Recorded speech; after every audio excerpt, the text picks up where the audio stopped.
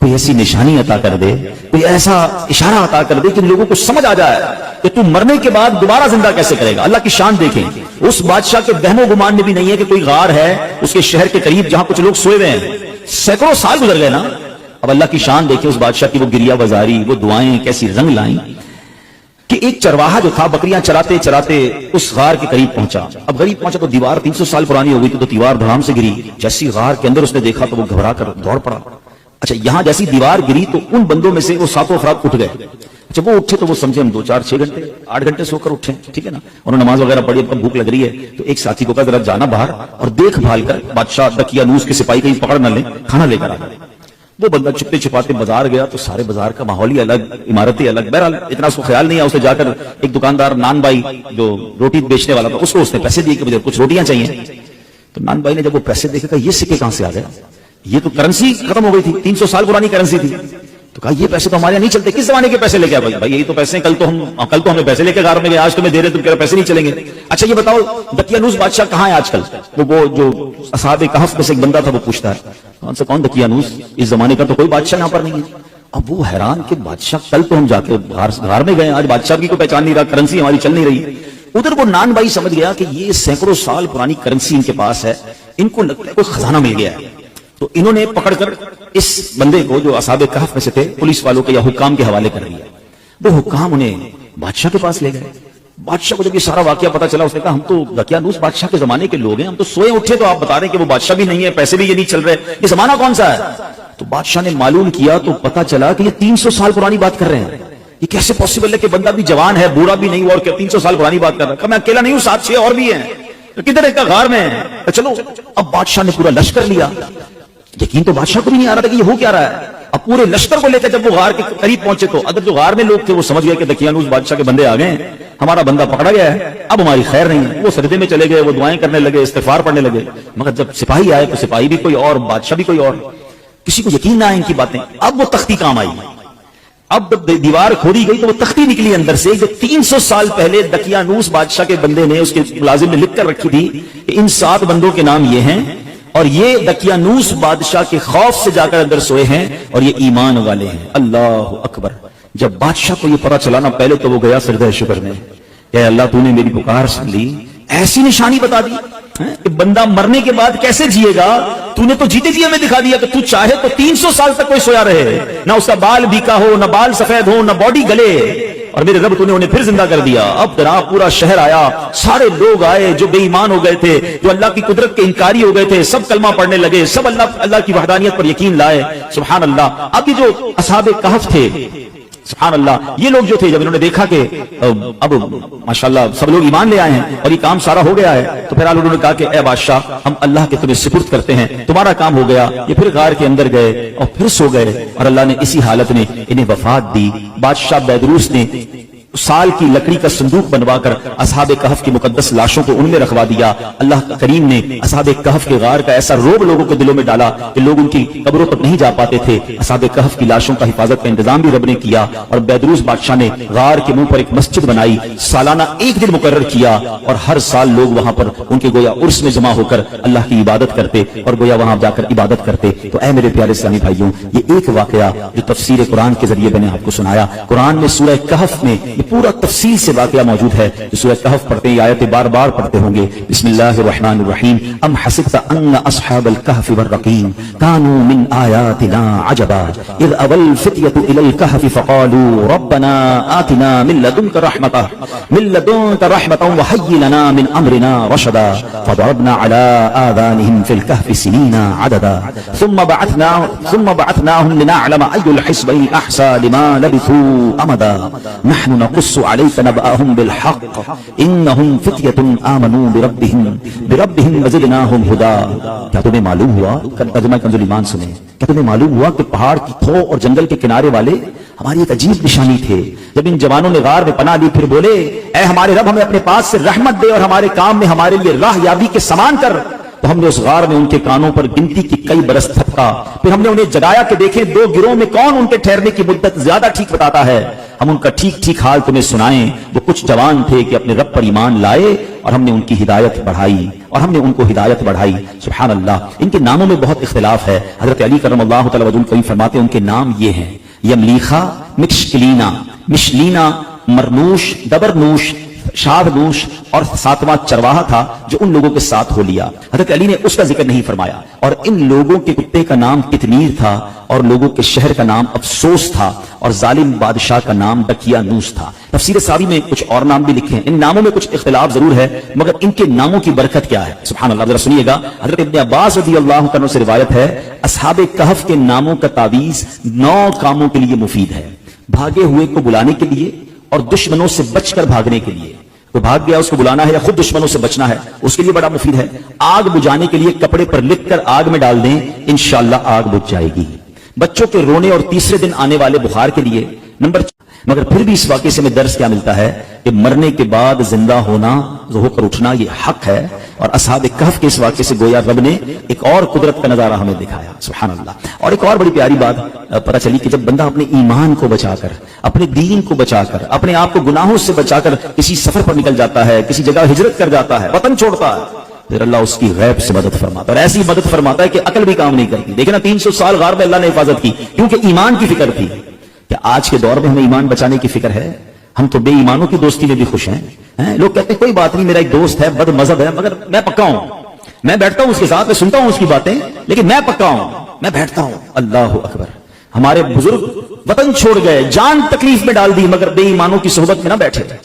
ابھی آئے گا نا ماہ رمضان، تو کچھ شروع ہو جائیں گے سوشل میڈیا پر، ماہ مفسرین بن جاتا ہے نا. ہر بندہ قرآن کی تفسیر اپنی مرضی سے کر رہا ہوتا ہے، اپنے حساب سے جناب قرآن کھولیں گے. کوئی پینٹ شرٹ پہن کے قرآن سمجھا رہا ہوگا، کوئی داڑھی منڈا قرآن سمجھا رہا ہوگا، کوئی رمضان ٹرانسمیشن کے نام پر آپ کو بے وقوف بنائے گا. لوگ سب کی بھی سنیں گے.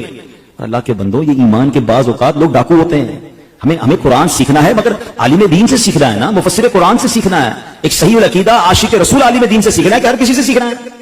لیکن نہیں یار، بس وہ ہر کسی کو سوشل میڈیا کا شوق ہے، میں آج اس کی سن رہا ہوں، کل اس کی سن رہا ہوں. پریشان بھی رہتے ہیں. ہمارے پاس آتے بھی ہیں کہ مولانا صاحب یہ میں نے سنا تھا، میں کنفیوز ہوں. بھائی کس سے سنا تھا؟ یار فلاں سے سنا تھا. پہلے اس نے کہاں سے سنا یہ تو پوچھ کے آؤ. کبھی کسی موچی سے کپڑے سلوائے آپ نے کہ یار جوتے بڑے اچھے سیتا ہے، کپڑے بھی اسی سے سلوا لوں؟ آپ کہیں گے نہیں یار، موچی کا کام جوتے سینا، درزی کا کام کپڑے سینا ہے. ڈاکٹر آپ کا یار علاج بڑا اچھا کرتا ہے، آپ کہتے ہیں یار ڈاکٹر علاج بڑا اچھا کرتا ہے، گھر بھی اسی سے بنوا لیتا ہوں، گھر بھی اچھا بنا دے گا. ڈاکٹر کا کام علاج کرنا ہے، بلڈر کا کام گھر بنانا ہے. دنیا کا ہر کام ہم اس کے ایکسپرٹ سے کرواتے ہیں، سیکھتے ہیں. مگر دین جس کی مرضی ہے وہ سکھائے، اور ہم بیٹھ کے سن رہے ہوتے ہیں. نہ کریں ایسا. آپ اصحاب کہف کے اس واقعے سے سمجھو کہ ایمان کی اہمیت کیا ہے. سید اعلیٰ حضرت نے 100 سال پہلے سمجھایا. کیا فرمایا؟ سونا جنگل رات اندھیری، چھائی بدلی کالی ہے، سونے والو جاگتے رہیو، چوروں کی رکھوالی ہے. آنکھ سے کاجل صاف چرا لیں، یہاں وہ چور بلا کے ہیں، تیری گٹھڑی تاکی ہے اور تو نے نیند نکالی ہے. اب یہ محاورہ کتنا کمال کا ہے. آنکھ سے کاجل چرانا کیسے؟ کاجل تو آنکھ کے اندر ہی ہوتا ہے. اللہ کہتے ہیں اتنے شاطر ہیں، اتنے مکار ہیں کہ تمہیں پتہ بھی نہیں چلے گا، اور تمہاری آنکھ سے کاجل چرا لیں گے. قرآن کے نام پر تمہارا ایمان چھین لیں گے، تفسیر کے نام پر دین کی بات کرنے آئیں گے اور تمہارے دین لے کے چلے جائیں گے، تمہارے عقیدے میں وسوسے کی سوئی چبو پہ چلے جائیں گے. تو یہ سمجھنا ہے کہ میں نے اپنے دین کی، اپنے ایمان کی حفاظت کیسے کرنی ہے. اور سبحان اللہ، ایک اور بات یہ پتا چلا، یہ بیدروس بادشاہ نیک دل مسلمان تھا نا. اچھا قرآن میں واقعہ موجود ہے نا. اس نے کیا کیا کہ ایک دن مقرر کیا سال کا، اور بزرگوں کے مزار کے پاس جا کر پورا سال میں ایک دن مقرر کر کے لوگ وہاں جاتے تھے، گویا ان کا عرس مناتے تھے، وہاں عبادت کرتے تھے، رب کی عبادت کرتے تھے.